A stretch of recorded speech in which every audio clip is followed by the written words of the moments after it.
Christus vincit, Christus regnat, Christus imperat. Christus vincit, Christus regnat, Christus imperat. Vamos a comenzar con una oración, Padre Padre. Padre, Espíritu Santo. Amén.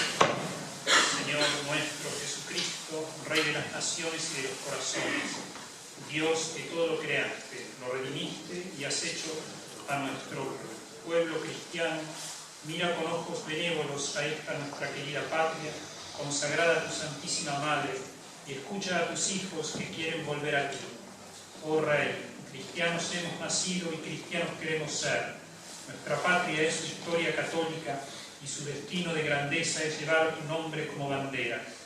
Atiéndenos, Señor, en esta jornada aciaga, y si está en tu santísima voluntad, aparta de nosotros este cáliz de amargura, dándonos la gracia de reconquistarte la Argentina. Que tu Madre, nuestra Reina, conductora y vencedora de la lucha final, aplaste la cabeza del enemigo que avanza extendiendo su poder internacional.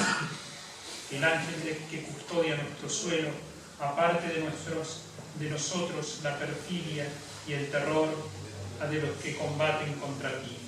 Aniquilen tus arcángeles a las sectas invasoras y guarden a nuestras juventudes de la corrupción mental y moral.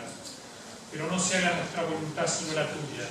Y si prefieres para nosotros la noche oscura de una pasión nacional, te pedimos, Rey de Reyes, que permitas que tu pueblo que no sea traidor. Antes, prepáranos y danos el triunfar en el martirio para la gloria de tu divina majestad, en reparación de tanta historia laica y para que bajo el manto de la Virgen soberana te adoremos en la patria eterna con los que lucharon por ti. Amén. Amén. En por el Padre, el Hijo y el Espíritu Santo. Amén.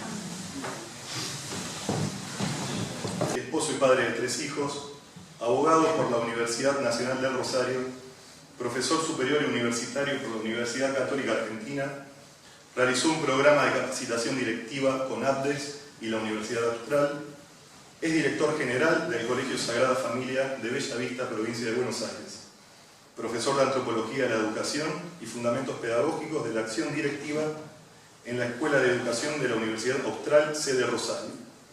Trabajó 22 años en el Colegio de los Arroyos de Rosario, siendo en los últimos 10 años subcoordinador de Polimodal y luego director de estudios, así como también uno de los coordinadores de la licenciatura en Organización y Gestión Educativa en la Universidad Austral, sede Rosario, desde el año 2010 hasta el 2014. Consultor de los proyectos de religión de Expreso Bibliográfico, Editorial Casals de España. Tuvo 2 becas privadas para estudiar filosofía política, la primera con el doctor Eduardo Ventura en 1988 y la segunda con el doctor Héctor Hernández en 2005.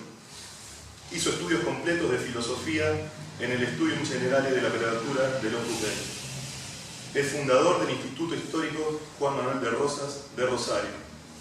Dictó varias conferencias y tiene innumerables publicaciones sobre temas históricos, políticos, culturales y religiosos. Pero además de todo esto, lo principal para nosotros como centro de estudios es que hoy tenemos la alegría de presentar a un amigo y un verdadero maestro. Fernando es un referente vivo del pensamiento católico tradicional y nacional que combina de la mejor manera el saber y la acción. Gracias, Fernando, por visitarnos y por honrar una vez más con tu presencia a este glorioso salón del Convento de Santo Domingo. Gracias. Muchas gracias. ¿Se oye bien? ¿Sí? Bueno. Ante todo, quiero agradecerles al Centro de Estudios Leonardo Castellani por esta invitación, a todos ustedes que están presentes y también a Leandro por las palabras de recién tremendamente exageradas, ¿no? Sobre todo en la edad, porque todavía no cumplí 48 años. Bueno, el tema que nos propusimos desarrollar en esta oportunidad es lo suficientemente vasto como para poder dar una cátedra que dure un año, organizar una facultad que se dedique exclusivamente a hablar de las raíces cristianas de la cultura occidental. Es decir, es un tema muy rico que implica conocer mucho de historia, de filosofía, de teología, pero vamos a tratar aquí de hacer como una pequeña síntesis, de modo tal que nos podamos ir con algunas 3, 4 ideas medianamente claras y eventualmente, si da el tiempo, que bueno, puedan hacer preguntas respecto a de temas que no hayan quedado claros o que se quieran profundizar. Entonces, cuando hablamos de raíces cristianas de la cultura occidental, nos estamos refiriendo a uno de los aspectos de lo que se llama la civilización occidental. Ustedes recordarán de cuando seguramente todos han estudiado algo de historia universal en el colegio. Hubo un momento determinado en el que el Imperio Romano se dividió en dos, ¿no? Estaba el Imperio Romano de Occidente, con cabeza en Roma, y el Imperio Romano de Oriente, con cabeza en Constantinopla, actualmente Estambul, ¿no? Entonces, Occidente remite históricamente, en primer lugar, a esa separación que se dio dentro del imperio y a las naciones que quedaron integradas, que no eran naciones en aquel momento, lo fueron con el tiempo, dentro de lo que era el Imperio Romano de Occidente.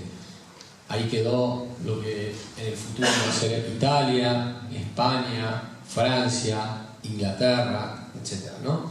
En cambio, Grecia, Rusia, qué sé yo, Bulgaria, países que están del lado de Europa Oriental, quedaron bajo el dominio del Imperio Romano de Oriente, luego llamado Imperio Bizantino, que duró 1000 años más que el Imperio Romano de Occidente, ¿no? Termina el Imperio Romano de Oriente, el Imperio Bizantino, se acaba cuando los turcos conquistan justamente Constantinopla, digamos, ¿no? En cambio, el Imperio Romano de Occidente va a sufrir una transformación. Entonces, yo les decía, uno de los aspectos son sus raíces cristianas. También podríamos hablar de una charla que diga las raíces paganas de la cultura occidental, porque también las tiene, ¿sí? Occidente no nació cristiano, pero fue bautizado. Y cuando fue bautizado, cuando se fueron convirtiendo, por ejemplo, algunos reyes de pueblos bárbaros, en este momento pienso en el que nos afecta directamente a nosotros, que es Recaredo, que se convirtió en el año 587 al catolicismo, esa identidad cristiana marcó, al menos hasta el siglo XVI, la identidad de ese Occidente que había sido pagano, en el cual subsistían, como siempre sucede, grupos que mantenían esas tradiciones paganas, pero que sustancialmente se había hecho cristiano. Es decir, primero se convierte el Imperio Romano en un imperio católico, primero con el edicto de libertad religiosa. La Iglesia tiene la libertad de poder predicar y poder evangelizar, pero luego, en muy poco tiempo, primero se hace con Constantino, con Teodosio, con el edicto de Teodosio, el imperio se hace cristiano. Bueno, después, como les digo, el imperio sufre una serie de transformaciones y va a ser restaurado por Carlomagno en el año 800. El 25 de diciembre del año 800, el Papa corona a Carlomagno como emperador del Sacro Imperio Romano, con sede en lo que actualmente es Francia, ¿sí? Ese imperio luego va a decaer y se va a renovar en Alemania. Toda la historia europea, ahora sobre todo que Inglaterra, a partir del tablero, vuelve a pasar lo mismo, siempre giró en torno a la hegemonía que querían ejercer o los franceses o los alemanes, digamos, ¿no? España es un mundo aparte, Rusia es otro mundo aparte, o sea, el corazón de Europa está ahí, ¿no? Bueno, entonces pasa a Alemania, y ahí es cuando el imperio pasa a llamarse el Sacro Imperio Romano Germánico. ¿Por qué mantuvieron lo de romano? Esto tiene mucho que ver con Occidente. Porque en la conciencia de los líderes políticos y religiosos de aquella época, de algún modo les había quedado la impresión positiva de lo bueno que era tener una organización supranacional, es decir, un orden político que integrara una diversidad de pueblos, respetando sus características peculiares de lengua, jurídicas, culturales, etc., pero una tremenda pluralidad de pueblos, pero reducidas a una cierta unidad política que beneficiaba, digamos, a esa misma entidad y a los pueblos que la integraban. Es decir, la idea del imperio quedó como latente, y en cuanto se lo pudo restaurar, se lo restauró, ¿sí? Ese imperio, llamado así, Sacro Imperio Romano Germánico, va a durar hasta 1804, o sea, va a ser derrotado por Napoleón, ¿no? Y podríamos decir, esto es una hipótesis, pero que quien continúa desde el punto de vista dinástico la línea de sucesión de lo que tendría que haber sido el Sacro Imperio es el Imperio Austrohúngaro, ¿sí? Que, y pienso que esto no es casualidad, cuando se produce la Primera Guerra Mundial, el emperador era Carlos de Habsburgo, actualmente el beato Carlos de Habsburgo. Es decir, el último emperador católico que tuvimos hace 100 años, en una historia larga, poco tiempo, ¿no? 100 años, fue beatificado por Juan Pablo II. Y su mujer vivió mucho, vivió hasta el año 89, tenía cita de Borbón-Parma, ¿no? Bueno, entonces el cristianismo, si bien tomó contacto con la cultura pagana de Grecia y de Roma, logró bautizar esa cultura, rescatando todo lo que tenía de bueno la cultura grecolatina y despojándola de aquellas cuestiones que eran incompatibles con una vida cristiana. Los padres de la Iglesia hablaban de las semina verbi que había en las culturas paganas. Esto es importante saberlo, porque a veces se suele decir las semillas del verbo, semina verbi, que había en las religiones. Eso jamás lo dijeron los padres de la Iglesia, no lo podrían decir, porque no hay semillas del verbo en las religiones falsas, ¿sí? Dios puede actuar, el Espíritu Santo no está atado a los sacramentos, pero decir algo así, que se dice con bastante facilidad hoy, no sería lo correcto, porque de otra cosa no fue lo que dijeron. Los padres de la Iglesia, en cambio, sí dijeron que había una gran cantidad de verdades heredadas de los griegos y de los romanos que eran muy buenas para la transmisión de la fe cristiana, porque la fe cristiana es una fe en diálogo con la razón, y a los griegos y a los romanos les debemos mucho de un sano anclaje personal y comunitario en las enseñanzas de la razón humana, de lo que la razón humana puede descubrir, y que son compatibles y se pueden unir perfectamente a la fe. La fe, como siempre hay que decir, está por encima de la razón, pero no está contra la razón. Y eso es lo que tenían tan claro los padres de la Iglesia. Entonces, todas las verdades, todas las maravillas, todos los aspectos positivos de la cultura grecolatina, había que, de alguna manera, conservarlos, había que justipreciarlos, había que valorarlos y eventualmente había que cristianizarlos, ¿sí? Por ejemplo, ustedes saben que hay basílicas en Roma que antiguamente fueron templos paganos, pero se convirtieron en templos cristianos, manteniendo la estructura, digamos, arquitectónica original, ¿sí? De hecho, de ahí sale uno de los tantos estilos arquitectónicos que se ha utilizado en la Iglesia Católica a la hora de hacer una iglesia, digamos, ¿no? Bueno, entonces, si bien esas raíces paganas estaban, la Iglesia lo que fue es haciendo como un proceso de purificación de la cultura grecolatina, bautizándola, evangelizándola y quitándole todos esos aspectos negativos. Por supuesto que esto es un proceso largo, no se logró de un día para el otro y tampoco se logró del todo, porque todos somos seres humanos, tenemos nuestras miserias y nuestros pecados. Imagínense que los pueblos bárbaros o los griegos y los romanos y los pueblos que habían sido romanizados también tenían sus hábitos viciosos y bueno, no todo se pudo, pero sería falso decir que Occidente es in nuce, digamos, en el origen pagano.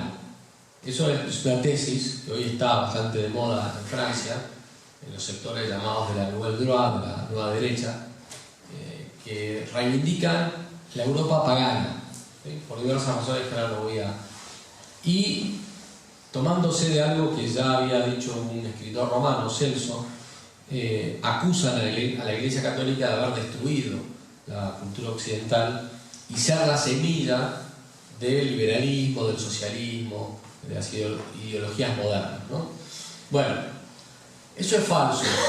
Es falso porque, ya les digo, si bien hubo algunos pensadores cristianos que tuvieron una postura más rigorista respecto a cómo tratar la cultura pagana y decían que era incompatible tratar de unir fe cristiana con cultura pagana, la mayoría de los padres de la Iglesia y lo que desde Roma se alentó fue lo contrario, fue purificar esa cultura, pero mantener aquellos aspectos que eran positivos. Y eso entonces es lo que permite luego el desarrollo de lo que en algún momento se llamó Occidente cristiano, ¿sí? Que hay que tener muy claro, por eso ahora vamos a explicar a qué nos referimos con esto, porque durante la época de la Guerra Fría, Occidente cristiano era símbolo del mundo atlántico, ¿no? Liderado por los Estados Unidos. Y eso es un cuarto de verdad, digamos, tienen algo. Pero Estados Unidos se parece más a Cartago que a Roma, digamos, ¿no? Si conocen algo de historia romana, los cartagineses eran comerciantes, les interesaba más el dinero, tuvieron las guerras, famosas guerras púnicas con Roma, y Roma triunfó, y Estados Unidos tiene más de Cartago que de Roma, ¿no? Pero bueno, pero para hablar de cultura occidental lo que tenemos que hacer es clarificar 4 ideas. O sea, primero saber qué entendemos por cultura, y después hay 3 nociones que están como íntimamente relacionadas y que hay que, me interesa que las veamos porque ayudan a ver con más claridad este tema, que son los conceptos de barbarie, de civilización y de salvajismo. Esto está explicado en un libro del padre Petit de Murat, del cual no recuerdo ahora el nombre, es un libro sobre historia, pero hace esta distinción. La distinción entre civilización y cultura ya la habían hecho los alemanes, pero para contraponerlo. Es decir, la cultura era lo bueno, era la antigua Alemania, la Alemania del Sacro Imperio, la Alemania romántica, bueno, todo eso, y civilización era todo lo que había influido del mundo anglosajón. Y entonces hablaba de las 2 Alemanias, una de la cultura, otra la de la civilización. El padre Petit toma esas culturas pero no las contrapone, al contrario, las complementa. como ahora vamos a ver, ¿no? Cuando hablamos de cultura, lo que estamos hablando es de una transformación de la naturaleza que realiza el hombre, ¿sí? O sea, si uno, no sé, Miguel Ángel, con mármol de Carrara, decía, hay que quitar todo lo que sobra, porque ahí adentro está la piedad, ¿no? Por eso obviamente lo podía decir solamente Miguel Ángel. Pero bueno, ¿qué estaba haciendo? Miguel Ángel transforma algo de la naturaleza, en este caso mármol de Carrara, y nos regala la piedad, o nos regala el David, o nos regala el Moisés, o sea, las obras.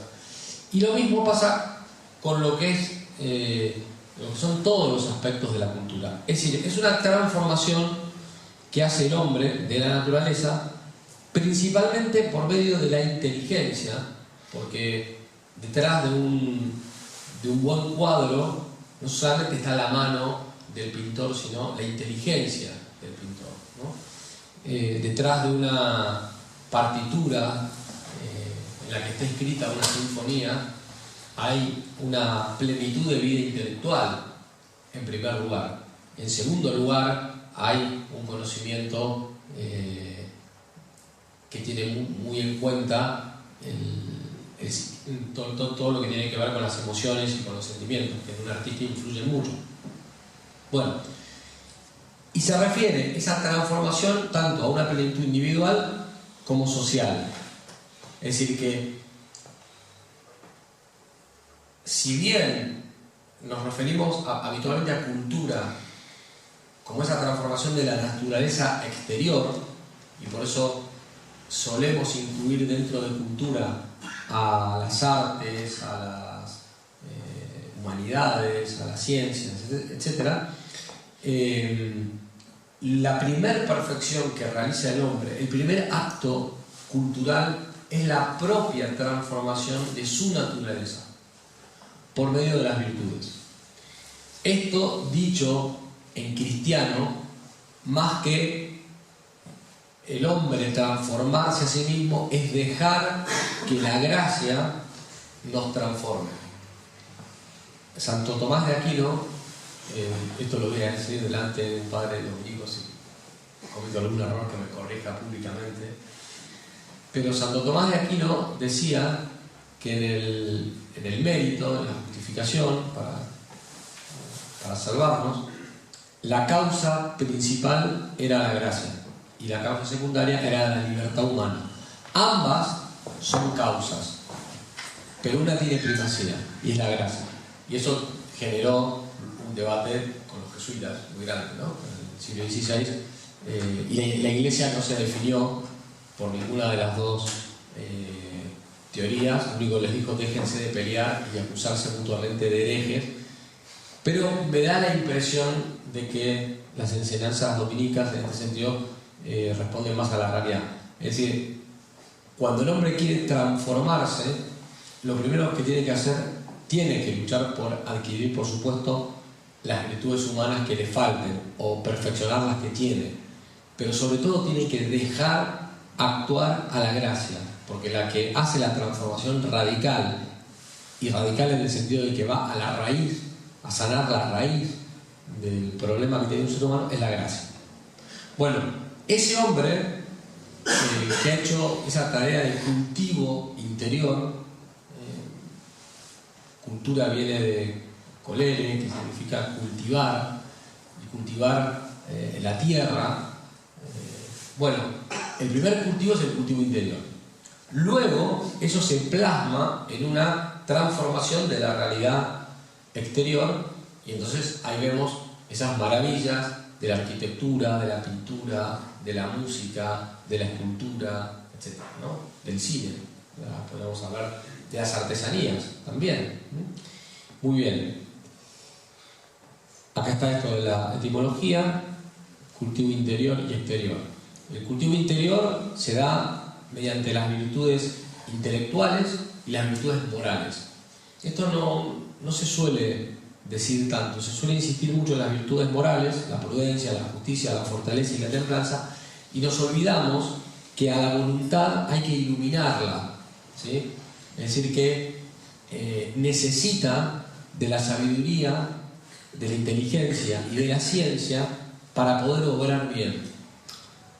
Si nos quedáramos solo con las llamadas virtudes intelectuales, podemos tener un gran sabio que sea un cretino.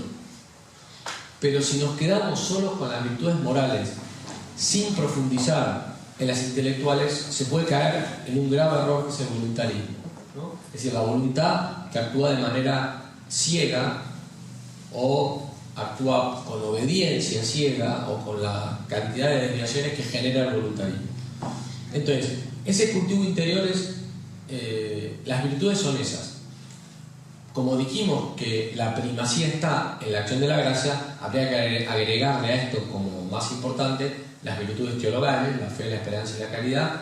Bueno, la gracia, que es distinta, digamos, cuando uno lo bautiza, uno recibe la gracia santificante y con la gracia vienen las virtudes teologales, las virtudes morales infusas y los dones del Espíritu Santo.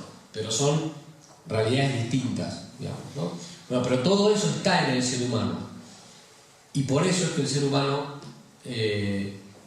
puede lograr esas cumbres de santidad que con las fuerzas humanas no se llegarían nunca. Esto que ustedes han vivido aquí y que desde Buenos Aires y muchos lugares hemos seguido de la enfermedad y la muerte de la hermana María Cecilia Sánchez Orondo, eso es imposible con las fuerzas humanas. Ahí está patente la acción de la gracia, y creo que esa foto que ha circulado, no la puse en mi muro de Facebook, pero ya está viralizada, como se dice hoy, bueno, por todos lados, es un testimonio, digamos, gráfico, que dice mucho más que miles de palabras acerca de lo que es la santidad, digamos, ¿no? Bueno, ese hombre que ha hecho esa tarea de cultivo interior, luego transforma la realidad mediante lo que los griegos llamaban la poiesis, ¿eh? O sea, no es ya el trabajo por el perfeccionamiento individual, sino por perfeccionar la realidad exterior. Y esto es muy propio de la naturaleza humana, porque el hombre ante la naturaleza tiene admiración, tiene la capacidad de ver recursos que la naturaleza le da para su subsistencia, pero después tiene que también protegerse de la naturaleza, ¿sí? Porque por algo vivimos en una casa, y los que no tienen techo son un problema, digamos, ¿no? Si no ellos, sino que tienen un problema, y a nosotros también nos genera bueno, hacer cosas de caridad, de solidaridad, de justicia para ayudarlos, ¿no? Bueno, y cultura también está muy etimológicamente ligada a la palabra culto, porque en una verdadera cultura el centro está en el culto, y concretamente en el culto al Dios verdadero. En todas las culturas ha habido, en general, una raíz religiosa, aunque falsa, pero religiosa. O sea, India, China, los aztecas, los incas, los pueblos bárbaros, todos tenían en el centro de su cultura una visión religiosa. Lo que la Iglesia Católica le da a Occidente es la posibilidad de conocer al verdadero Dios. Ese encuentro entre la cultura grecolatina y la revelación es muy patente en el momento en el que San Pablo en Atenas les dice: atenienses, veo que sois muy religiosos. Había visto la cantidad de estatuas que había de los distintos dioses, ¿no? Y continúa: tan religiosos que tenéis una estatua al Dios desconocido. Bueno, pues a ese Dios es al que yo vengo a predicar, ¿no? Y entonces, bueno, y empieza a hablar, y no, aparentemente no les sonó mal que les hablara del Dios desconocido. Lo dejaron de escuchar cuando habló de la resurrección.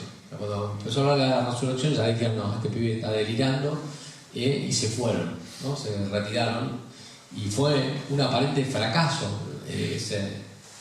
hablar en el Areópago de Atenas. Digo aparente porque en realidad quedaron algunos que se convirtieron, fueron la semilla de la primera comunidad cristiana en Grecia, y luego a partir de ahí se va a producir un crecimiento de la iglesia importante y poquito tiempo después ya el pasar a Italia y bueno, y empezar a evangelizar Europa, etcétera, ¿no? Entonces,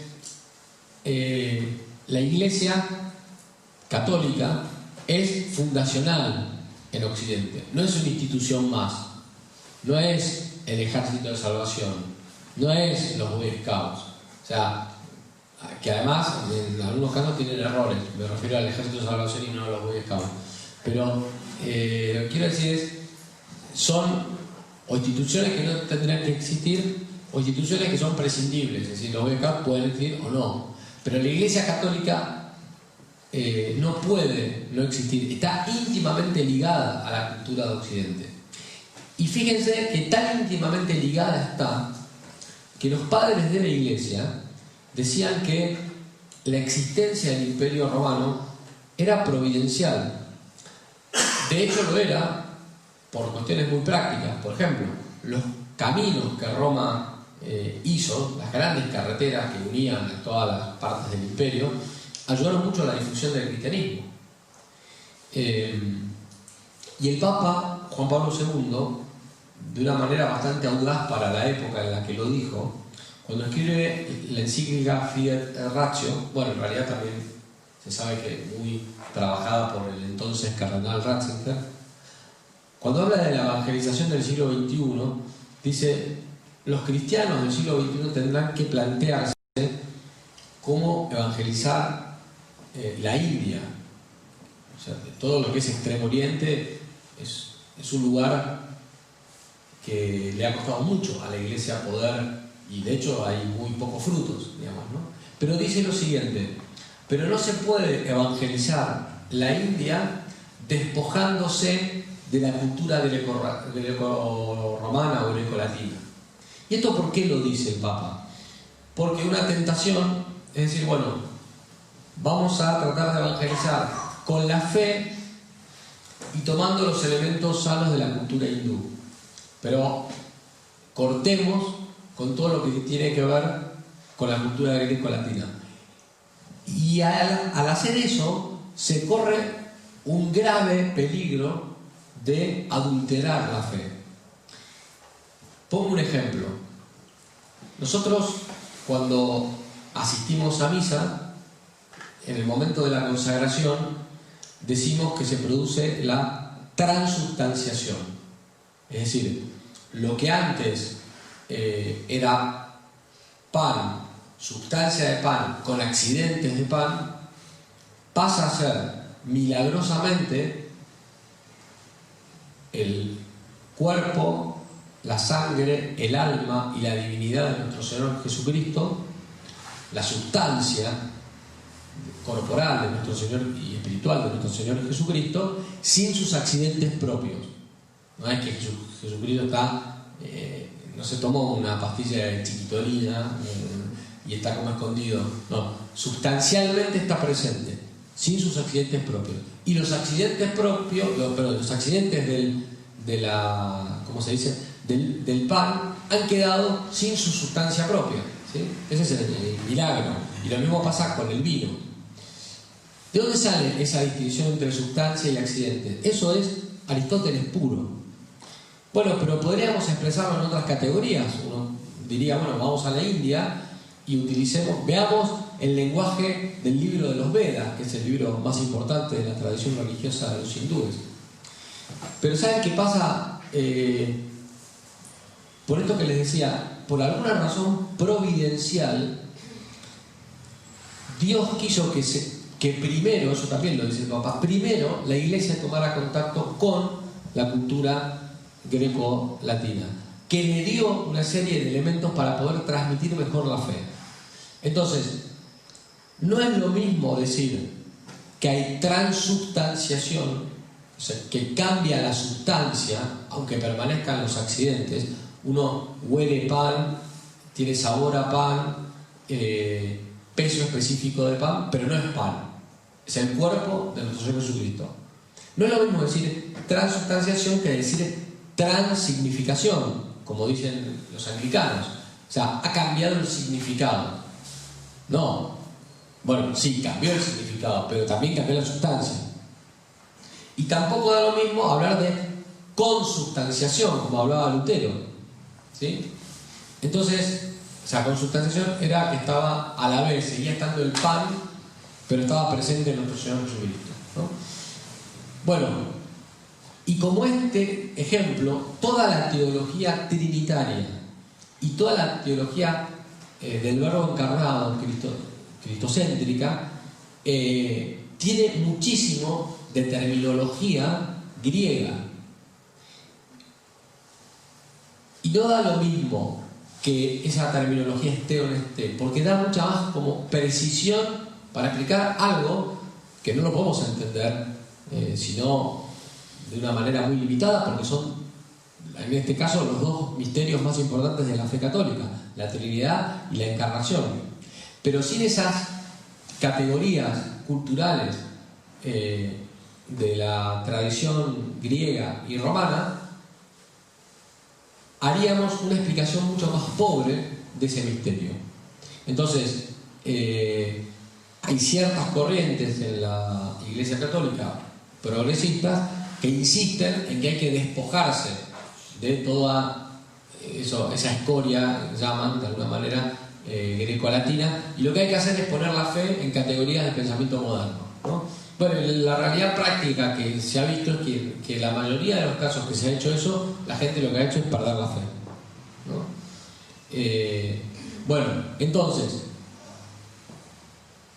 ha habido, digamos, como un encuentro de culturas entre la fe católica y la cultura grecolatina que ha sido providencial. Y por tanto, cuando vamos a evangelizar a otros lugares, vamos con la Biblia en la mano, pero también vamos con la cultura occidental. No por un imperialismo occidental, sino porque no importa que las categorías aristotélicas o ciertas ideas de Platón sean buenas porque son de Platón o porque son de Aristóteles. No, son buenas porque son verdaderas, ¿sí? En filosofía el argumento de autoridad es el menos importante. En teología el argumento de autoridad es el más importante cuando nos referimos a Dios. Pero si ponemos la filosofía al servicio de la teología, lo que estamos haciendo es ayudar a unir dos ciencias que nos permitan entender un poco mejor el misterio. Bueno, cuando la Iglesia toma las categorías de Aristóteles, no las toma por Aristóteles, las toma porque son verdaderas, o por lo menos porque es el mejor modo de explicar al día de hoy muchas cuestiones que tienen que ver con la fe católica. Entonces, pongo otro ejemplo de además algo que de alguna manera generó polémica. ¿Vieron? Hoy se rezó en la misa el símbolo de los apóstoles, el credo corto, digamos, ¿no? Pero está el credo niceno-constantinopolitano, largo, ¿no? Que en un momento, hablando del Hijo, en latín dice consubstantialem patris. Lo han traducido, en vez de consubstancial al Padre, lo han traducido como de la misma naturaleza que el Padre. Maritain, que tuvo sus grandes aciertos y tuvo sus gravísimos errores, sin embargo, cuando se produjo esto en el postconcilio, como era un hombre que tenía fe y al mismo tiempo tenía una confianza con Pablo VI muy grande, le mandó una carta encendida, pero encendida de bronca, digamos, ¿no? Porque explicaba, decir que Jesucristo es de la misma naturaleza que el Padre induce a error, porque se puede ser hijo de Dios de la misma naturaleza por haber sido elevado a esa naturaleza siendo una criatura, o porque efectivamente es consubstancial. Entonces, si después del concilio de Nicea y de los concilios posteriores, donde se debatió toda la cuestión trinitaria y cristológica, la palabra que se eligió fue consubstancial, y él dice, por esto ha habido peleas durante siglos para que venga ahora un burócrata del Vaticano, no dice esto, ¿no? Pero a poner de la misma naturaleza, no tiene ni idea de lo que es la filosofía, decir de la misma naturaleza que el Padre es una expresión semi-arriana. Lo que hay que decir es que es consubstancial al Padre, ¿no? ¿Y por qué lo está diciendo Maritain? Por amor a la terminología griega. No, lo está diciendo por amor al misterio, porque no es lo mismo dar, digamos, inducir a que se piense que Jesucristo es una criatura elevada a la naturaleza divina, que decir que es de naturaleza divina. Nosotros hemos sido elevados por la gracia a participar de la naturaleza divina. Nosotros sí somos consortes divine nature, como dice San Pedro, o sea, partícipes de la naturaleza divina. Jesucristo no es partícipe de la naturaleza divina, es de naturaleza divina. ¿Se entiende? ¿Verdad? Entonces, ven cómo están imbricadas, cómo están relacionadas estos temas que parecen no tener importancia o ser cosas para eruditos, pero en realidad pueden llegar a transformar la fe y uno terminar creyendo en algo distinto a lo que en realidad debería creer, ¿no? Bueno, entonces, eso sería cultura, la transformación de la naturaleza en orden a la plenitud de la persona interior y la plenitud exterior, ¿sí? Cuando hablamos de civilización hablamos de instituciones, costumbres, obras o instrumentos propios de un pueblo o conjunto de pueblos, o sea, todo lo que tiene que ver con la política, con el orden social, el orden socioeconómico, con la tecnología, con, qué sé yo, las carreteras. Todo eso habla de un pueblo civilizado, ¿sí? O sea, uno está casi incluso en el lenguaje común. Uno va a Europa y ve, no sé, que las calles están limpias, que los canteros están cuidados, que la gente respeta las normas, que que se cumple con lo pactado. Y uno dice, qué pueblo civilizado, ¿no? Y está muy bien. Lo lógico o lo deseable es que un pueblo sea a la vez civilizado y culto, ¿sí? Porque la mera civilización no alcanza para la perfección humana. Yo puedo ser una persona, diríamos acá en Argentina, muy bien educada, ¿no? Pero como uno dice, ¿no? Es una persona educada, saluda cuando tiene que saludar, da las gracias, se viste bien, come bien, usa bien los ¿cómo se dice? Los cubiertos pero después no tiene ni idea de lo que es la Santa Misa, de lo que es la vida interior, de lo que es la gracia, y está bautizado, sí, pero bueno, le está faltando algo muy importante, ¿no? O valoriza mucho, no sé, temas que son súper discutibles, pero la división de poderes, la economía de mercado, la Organización Mundial del Comercio y qué sé yo, pero no le da tanta importancia a la cultura, ¿sí? Entonces ahí tenemos una cantidad de pedagogos o pedagogos, ¿no? Se podría decir, que están todo el tiempo analizando cómo enseñar mejor, siempre están detrás del método, nunca se ponen a pensar para qué educamos. Y entonces la educación, que es la transmisora natural de la cultura, puede hacer que terminemos educando chicos que terminan siendo unos perfectos inútiles, eso sí, muy civilizados, ¿no? Esto lo digo por Europa. Acá es peor, acá van a ser incultos y además no van a ser civilizados en muchos casos, ¿no? O sea que estos conceptos tienen que ir, no se contraponen sino que se complementan. Pero además de pueblos cultos y civilizados, existen a veces pueblos bárbaros. Y no es lo mismo un pueblo bárbaro que un pueblo salvaje, Se los leo tal como lo escribí yo acá para ser más precisos. Y alguna cosa es del padre Petit, ¿no?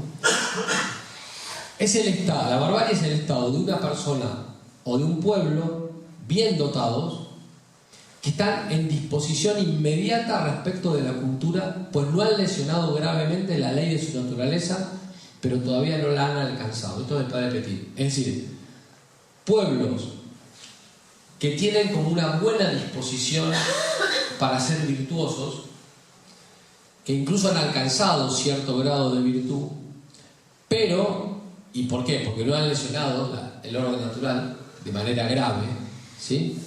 Pero todavía no alcanzaron el nivel como para decir que es un pueblo culto.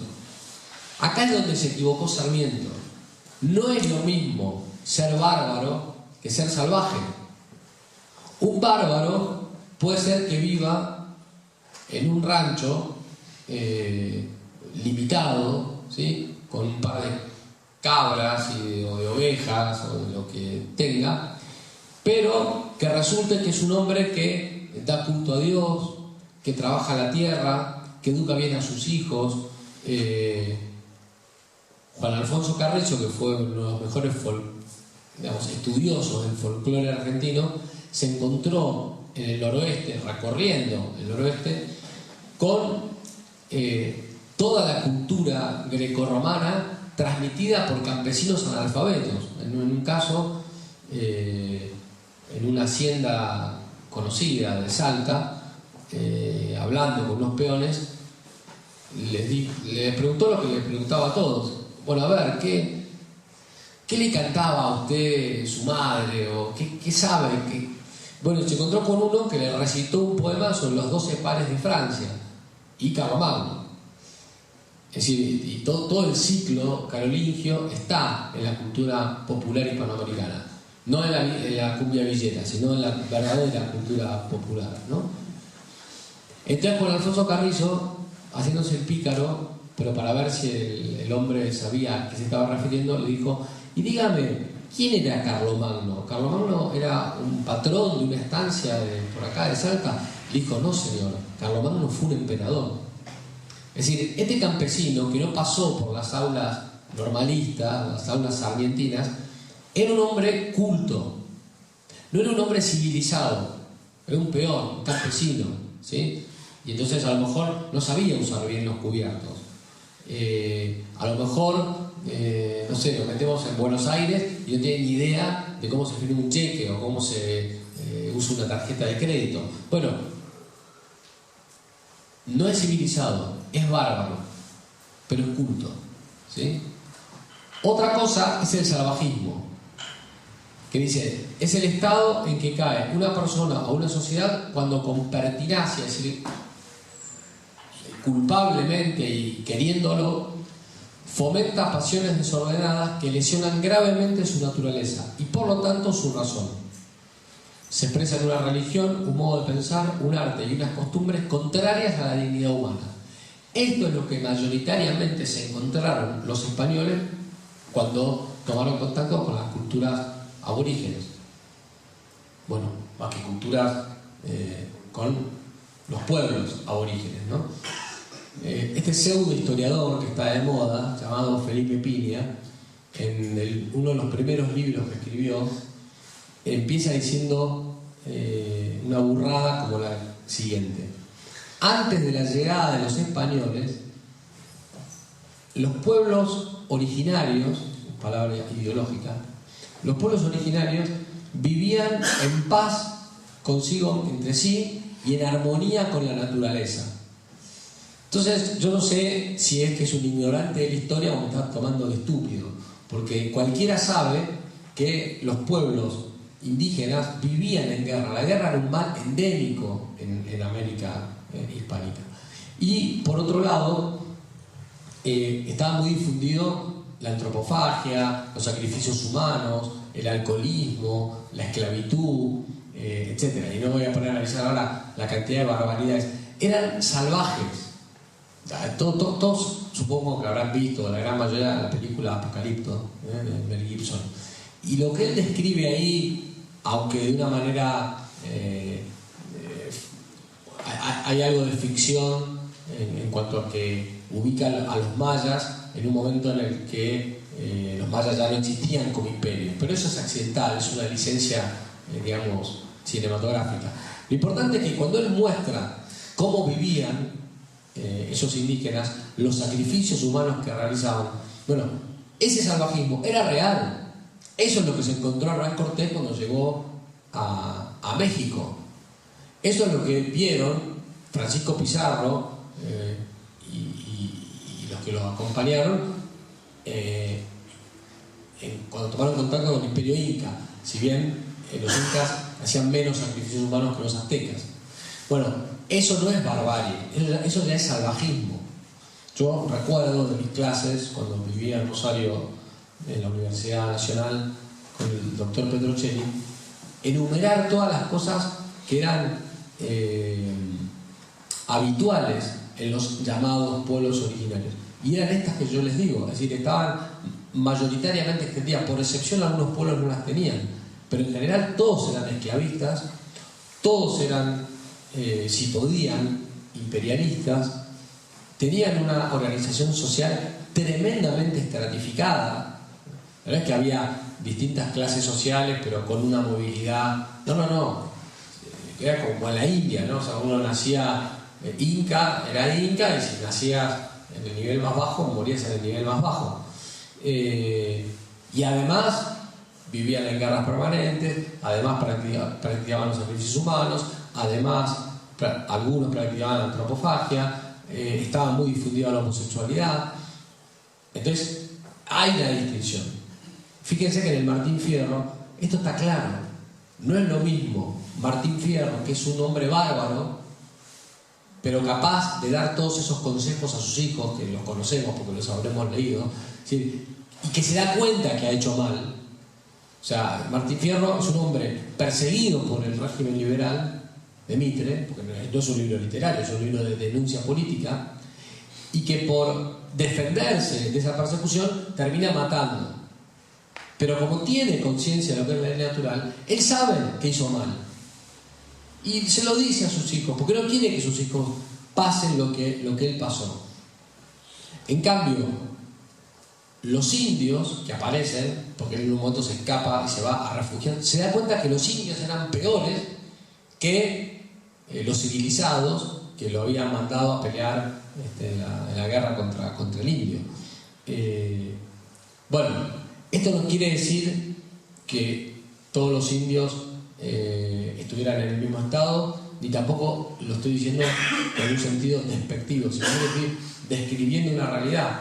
Y de hecho, de esos pueblos salvajes, los españoles, tanto los religiosos y los sacerdotes como los laicos que vinieron, hicieron maravillas.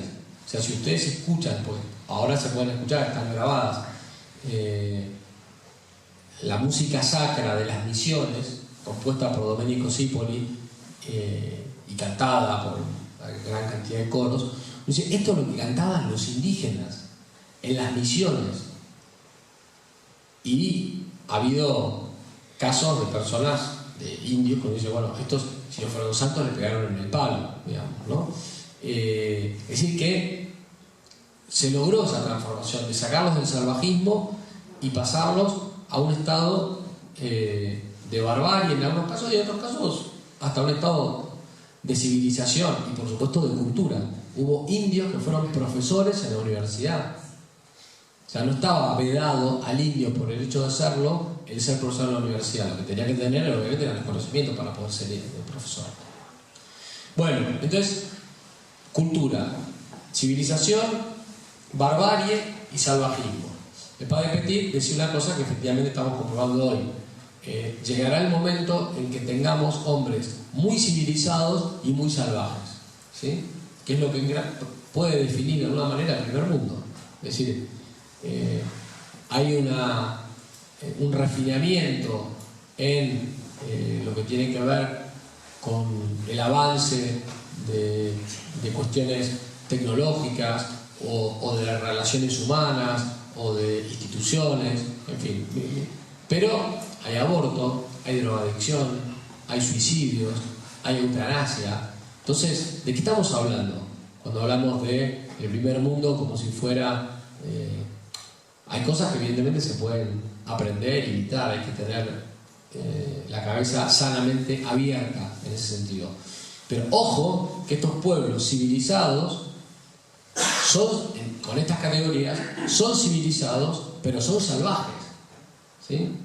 Y cuando un pueblo civilizado se convierte en un pueblo salvaje, es peligrosísimo. La bomba atómica es un ejemplo bastante claro.